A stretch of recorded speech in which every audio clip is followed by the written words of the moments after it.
Magluluto ako ngayon ng red sinigang. So isang kutsa ko muna itong pata. Yan, para walang mantika yan guys ha. Maglalabas siya ng sarili niyang mantika. Isang kutsa ko muna ito. Nang sa ganon ay mawala ang kanyang langsa. Yan. Brown lang natin ito. Yan. So, i-brown lang natin yan. Tapos, check pa yung tubig. Check.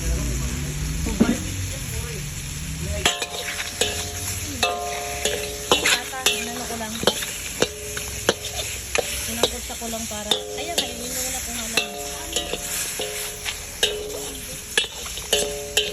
Para mawala yung antak niya.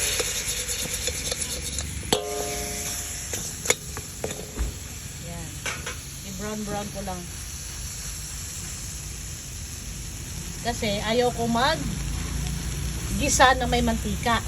So maglalabas siya ng sarili niya mantika.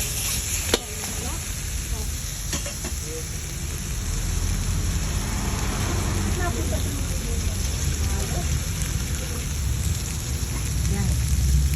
Uunahin ko itong paglaga. Tapos mamaya isusunod ko ang... Son, tingnan mo anong ginawa, Son. At, ay! Anong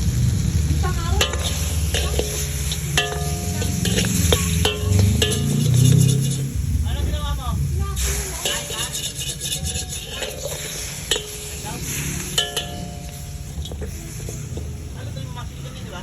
Ay, inuna ko lang yung pata kasi matagal tumuan mo to. Lumambot.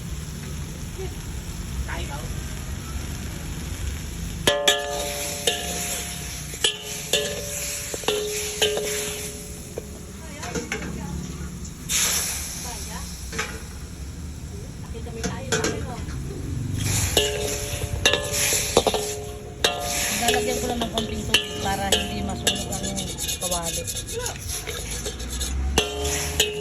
Patuloy na natin ulit para mag-isa ng husto ang pata.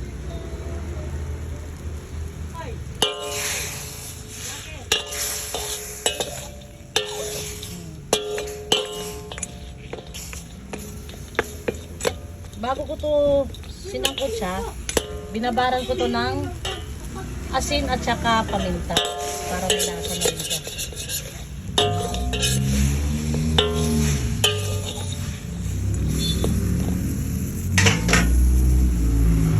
Yan. Patuyuin na natin yung kunting tubig na nilagay ko para mag-isa siya sa sarili niya.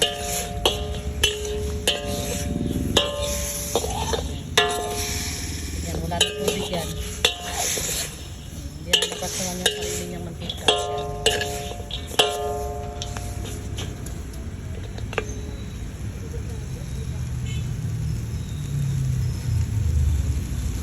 Ayan.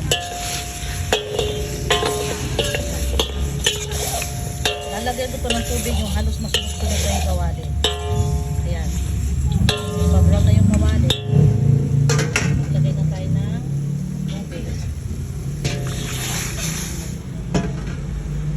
Hayaan na natin yan hanggang sa lumambot ang pata.